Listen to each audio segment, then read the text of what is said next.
Greetings, Patronus here. In the past, I did a survival playthrough of Fallout 4. I learned quite a lot from that experience. A popular question is, what kind of build do you play in survival? So I've given it some thought, and I think I've narrowed down a pretty good starter build that everybody can adopt at the beginning of the game that would allow them to expand into the build they actually want to play. I think this is a pretty good starting build, but if you have an idea for a different starting build, let me know in the comment section below. The starting build is 3 strength, 3 perception, 6 endurance, 3 charisma, 7 intelligence, 3 agility, and 3 luck. I put 3 into strength so I can get access to armorer. Armorer is going to give me the ability to improve my armor, right? Reduce the damage I take. It will also give me access to mods, pocketed and deep pocketed.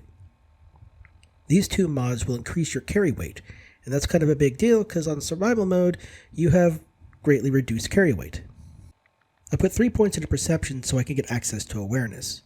Awareness really has no good use in normal gameplay, but in survival mode, it provides you with information about the enemy you're looking at. It will tell you their level, how much health they have, and what their resistances are. 2 points in awareness also increases your chance to hit in VATS and also increases the damage you deal while using VATS. So that's kind of an important thing. And with the information provided, you can decide whether or not you want to engage the enemy or avoid them. Endurance is an important special stat on survival. It affects how much health you have, so the more endurance you have, the more health you have. It also affects how often you get sick. It affects your environmental resistances, such as radiation and illnesses and disease. It also affects how quickly you drain AP when you're sprinting. Endurance has a lot of very powerful perks, such as solar-powered, ghoulish, adamantium skeleton. But I only went with 5 points in to get access to Aqua Girl, Chem Resistance, Life Giver, and Lead Belly. Toughness is not really useful in normal gameplay, but on survival mode, where enemies do more damage and you have less health, having as much damage resistance as possible is a good thing. You can get 50 damage resistance by level 46, but that's quite the investment, so you'll have to decide, how many points you want to put into toughness. Lead Belly, I think, is really important to take on early in the game, mostly because you take less radiation damage from eating and drinking. Now, you can just eat cooked food that you get from animals, and you can eat and you just drink purified water. You don't have to worry about taking radiation damage from them. But much of the cooked food out there either has a carry weight of 0.5 or 1. But there is a bit of food out there called mute fruit that is grown at many settlements, and that mute fruit only has a carry weight of 0.1. So you could have 10 mute fruit, and it would only be 1 carry weight. You could have 100 mute fruit, and that's only 10 carry weight. And you take a little bit of radiation damage every time you eat a mute fruit.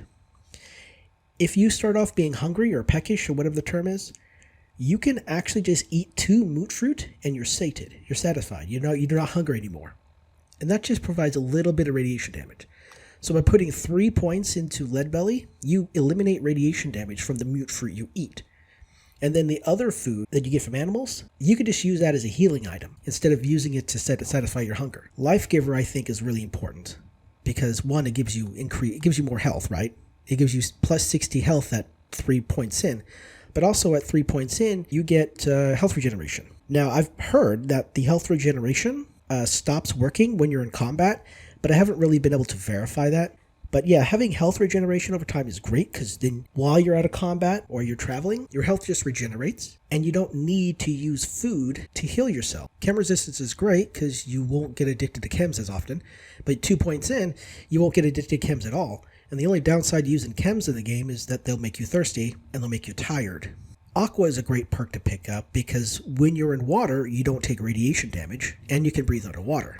And at 2 points of Aqua Girl, it actually provides you with an ability to disengage from a fight. If you're fighting somebody on shore, let's say, and you wish to escape because you're getting your butt kicked, you could jump into the water and swim underwater, and you become undetectable while underwater. And the game doesn't really see a difference between you walking through water and swimming through water when it comes to radiation damage from water.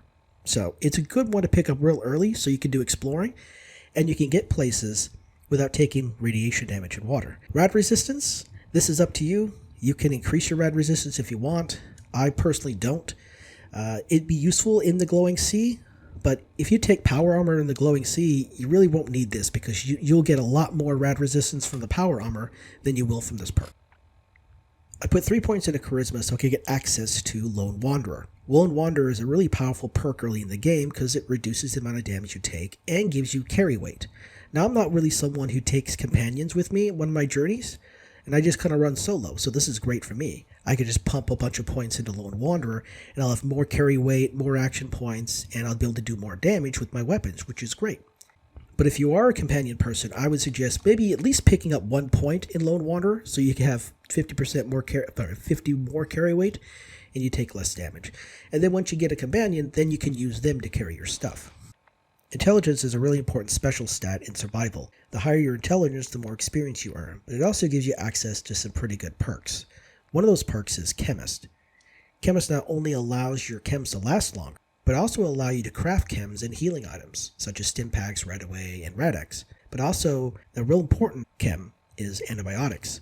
Because in survival mode, you will get sick eventually. You'll either be attacked by an animal and get sick, you'll sleep on a dirty mattress and get sick, you'll eat something and get sick, you won't sleep enough and you'll get sick. And that antibiotics will be there to wipe away those illnesses. They make you thirsty, but you got water, you'll be fine. But there's also an item that's kind of rather important that we got as part of the Far Harbor DLC. When you put a point into Chemist, you get access to a thing called Poison Caltrops.